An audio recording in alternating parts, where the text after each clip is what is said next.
So here we have Fast and the Fury Eye. Vin Diesel makes Nicolas Cage look like Ben Kingsley in this movie. For general heist pulling, I would opt against the lowered Civic with the street glow and coffee can exhaust. Not so inconspicuous. Oh no, he's a cop. We've only known him for a week, so that's somehow far-fetched. Should we even go into the 20-mile drag race with the Eclipse? No. The second of the series, not even worth mentioning. The third one, yeah, isn't that just Dancing with Wolves, The Last Samurai, and Avatar, except with drifting? The fourth one was actually not too bad. Consistently came close to believability, but then you have that stupid, annoying bad guy, ruins it. Fast 5 wasn't too bad, but nobody gets money out of a vault that way unless it's for product placement. How about Blues Brothers? It's brilliant, and it's a musical that doesn't suck. Sick car chases. They wrecked an entire shopping mall and like 500,000 cop cars, and they pushed Nazis, Illinois Nazis, mind you, off a bridge. Carrie Fisher's kind of cute when she's angry, and covered in mud, and firing an M16. Yeah.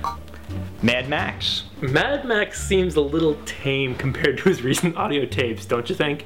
I mean, in light of those tapes, it might be better suited to call it Mildly Irritated Max. The movie is dystopian for dummies.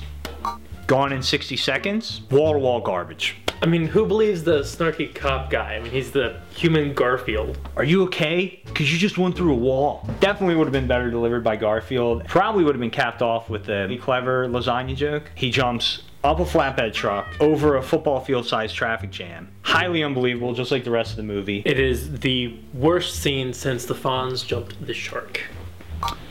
Here we have Gone in 60 Seconds, the original. Basically, beginning to end, one giant car chase, which on paper sounds like a great idea.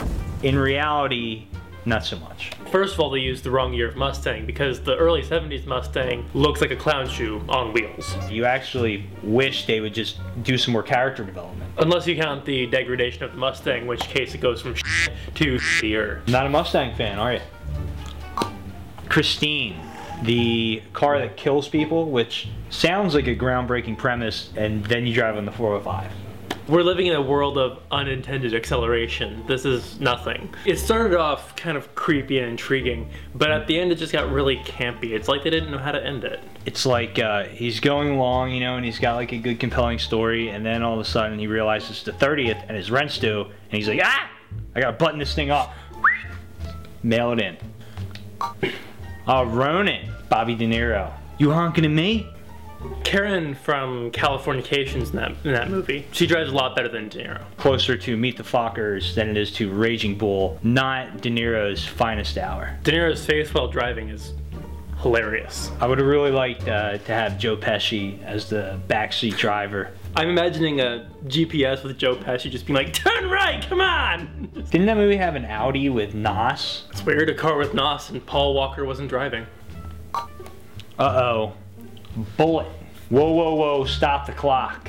This could be blasphemy. Has any real racer, to quote Vin Diesel, ever criticized this movie? Well, it's got Steve McQueen and muscle cars, so I think you'll be compromising your masculinity if you do. Bottom line, takes too long to get to the car chase. Get to the car chase. And on that note, I wish people would just stop copying it already. It's a car chase, not Shakespeare. Speaks volumes about a movie when the only thing people remember about it at all is the car chase. I will say it had the best car choices hands down, because we're yet to see a movie that picked better cars. Though I wonder how fast they're actually going on those really obscenely skinny tires. Only on American streets and highways can these two cars make a somewhat convincing car chase.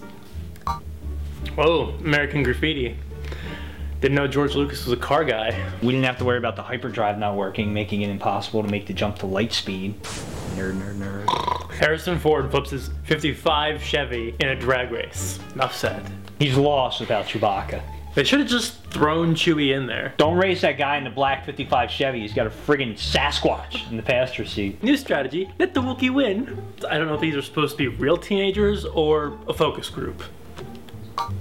The Chase. One of my favorites. Pretty fast-paced movie, but I think it's safe to say to Charlie Sheen this thing was probably all slow motion. DUI, anyone? I wonder if the car was running on tiger blood. Pretty perfect example of life imitating art. Drive Angry, another Nick Cage gem. Revert back to our withering comments on Gone in 60 Seconds for this one. Matrix 2. Someone did their homework to put that Ducati in there. The only thing that occasionally took me out of the action was when I would see a car flip and there was no engine inside of it. How hard would it have been to add an engine in a 3-second clip? The entire movie is CGI. Smokey and the Bandit. Pretty much the whole movie I was just sitting there waiting for Jackie Gleason to have a heart attack. Yeah, the Trans Am was definitely pretty badass, but not too representational of an actual Trans Am from '77. Yeah, didn't they put out like 35 horsepower that year? Yeah, this is probably the highlight of Burt Reynolds' entire career, and I'm not sure if that's a compliment or an insult.